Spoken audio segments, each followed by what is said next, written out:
Quarantine centres जब काफ़ी लोग बाहर से आ रहे थे और उनको रुकवाया जा रहा था, तो करीब 32 थे जो नोटिफाई हुए थे। अभी कईयों में लोग नहीं हैं इस वक्त, क्योंकि रूल्स थोड़े से मतलब उसमें कुछ चेंजेस भी हुए हैं। तो फिर भी हमारे 20-25 अभी क्वारंटीन सेंटर्स हैं, फंक्शनल हैं, जिसमें हमें उनमें जब भी लोग रुकते हैं तो उसका विधिवत जिलाधिकारी के यहाँ से फिर हमें पेमेंट भी किया जाता है। दूसरा, आर्थिक क्षति चूँकि काफ़ी कोविड की वजह से हुई है, ये करीब कुछ नहीं तो बहुत कम भी हम एस्टिमेट मान के चले तो जीएमवीएन में करीब हम कह सकते हैं कि 30 करोड़ की हुई है, जिसमें मेजर तो पर्यटन का लॉस हुआ है, कुछ जो कमर्शियल सिलेंडर्स वगैरह की बिक्री होती है तो मार्केटिंग का लॉस है। सिमिलरली माइनिंग का भी लॉस हुआ, क्योंकि कुछ समय जो बाधित रहा तो उसमें कई थे जो कर नहीं पाए, जब खुला तो मार्केट की वजह से भी कुछ लॉसेस रहे हम लोगों को माइनिंग में। हालांकि वो तो हमने काफ़ी तरीके से कॉम्पनसेट किया था, लेकिन फिर भी कुछ लॉट हमारे उठ नहीं पाए थे, तो माइनिंग का भी लॉस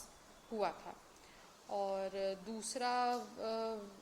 जो उबरने की स्थिति है, तो उबरने का तो इस साल जो हमारा है कि टूरिज़्म बहुत ज़्यादा तो रिवाइव करने के चांसेस कम हैं,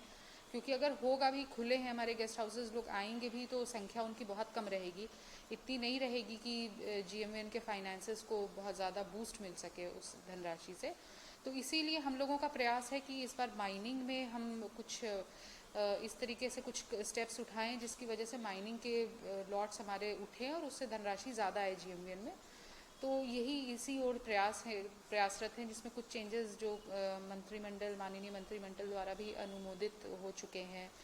जिसमें कि जीएमवीएन को 5 साल के लिए हम टेंडर कर सकते हैं। तो ये प्रक्रिया एक अहम प्रक्रिया है, जिसमें मुझे लगता है कि जो माइनिंग के लॉट्स पहले हमारे उठ नहीं पाते थे, तो उनमें भी अब 5 साल के लिए हैं, तो इसमें जो कारोबारी हैं, खनन कारोबारी, उनका इंटरेस्ट रहेगा उन लॉट्स को लेने में। तो उसमें हमें ऐसा लग रहा है कि इस बार हम बेटर कर पाएंगे माइनिंग में।